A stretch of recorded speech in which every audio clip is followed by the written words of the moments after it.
My first car was a 1969 Dodge Charger RT 440 4-speed with the track pack. It was an incredible car. I bought it in 1979. I was a junior in high school.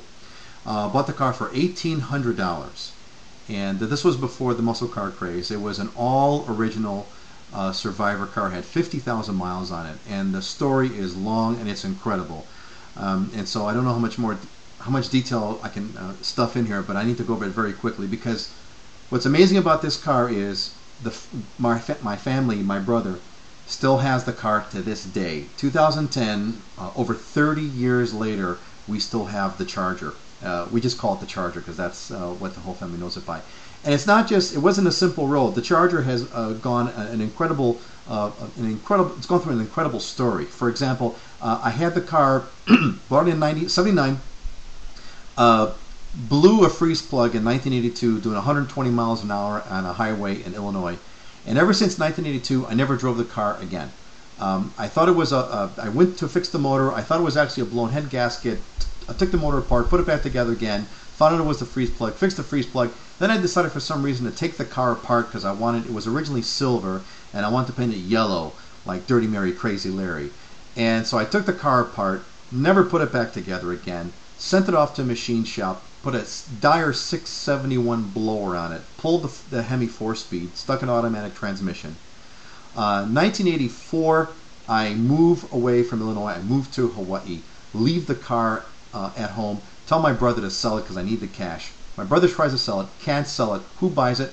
My godfather buys it. And my godfather has a story of his own. He actually was the original owner of bought a brand new 1969 Hemi Super Bee. Bought it right off the showroom floor in 1969. Totaled it, I don't know how much, a year or two later. Totals the car a year or two later in 1970. Buys my Charger in 84.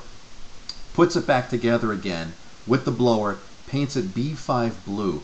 The car was originally silver. Then I painted it yellow. My godfather paints it B5 blue with the blower to kind of relive some part of his life, relive some part of his history, put some kind of closure to his life. A couple years later, when was this? 1980, let's see, when was this? In 85, actually, I go to my godfather's house. We drive the car around. I don't drive it, he does. I've never driven the car since. 86, my dad buys the car, buys it back from my godfather, buys it for 10 grand. Puts it in the car, and what happens? Around 1990 or so, my brother pulls the blower off, rebuilds the motor, redoes the engine compartment, puts about 5 grand into it. A year later, my dad cracks the block because he puts the wrong antifreeze in it. Blocks crack. My brother takes a 92, rebuilds the car again, puts another 6 grand into it. From 1992 to 1994, the car is never driven. My brother, who's rebuilt the motor twice, has never driven the car. He's had it though. And so from 92 to 04, car's never driven. 04, my dad takes the car, fires it up, but because the car has been sitting for so long, my dad doesn't restart the motor properly with the right lubrication, spins a bearing, blows the original 440 Magnum motor, numbers matching, I'll have you know. Motor's gone. 06, my brother takes the car again and goes. Now this car was still blue from my godfather's painting. My brother takes the car in 06, restores the body to pristine original condition. The body is in perfect shape, painted it the original silver, doesn't put the vinyl top back on. And as of today, the Charger is sitting in a garage with no motor in it. There's a 440 that my brother bought that's sitting right next to it, but he's waiting to put a 426 Hemi in it.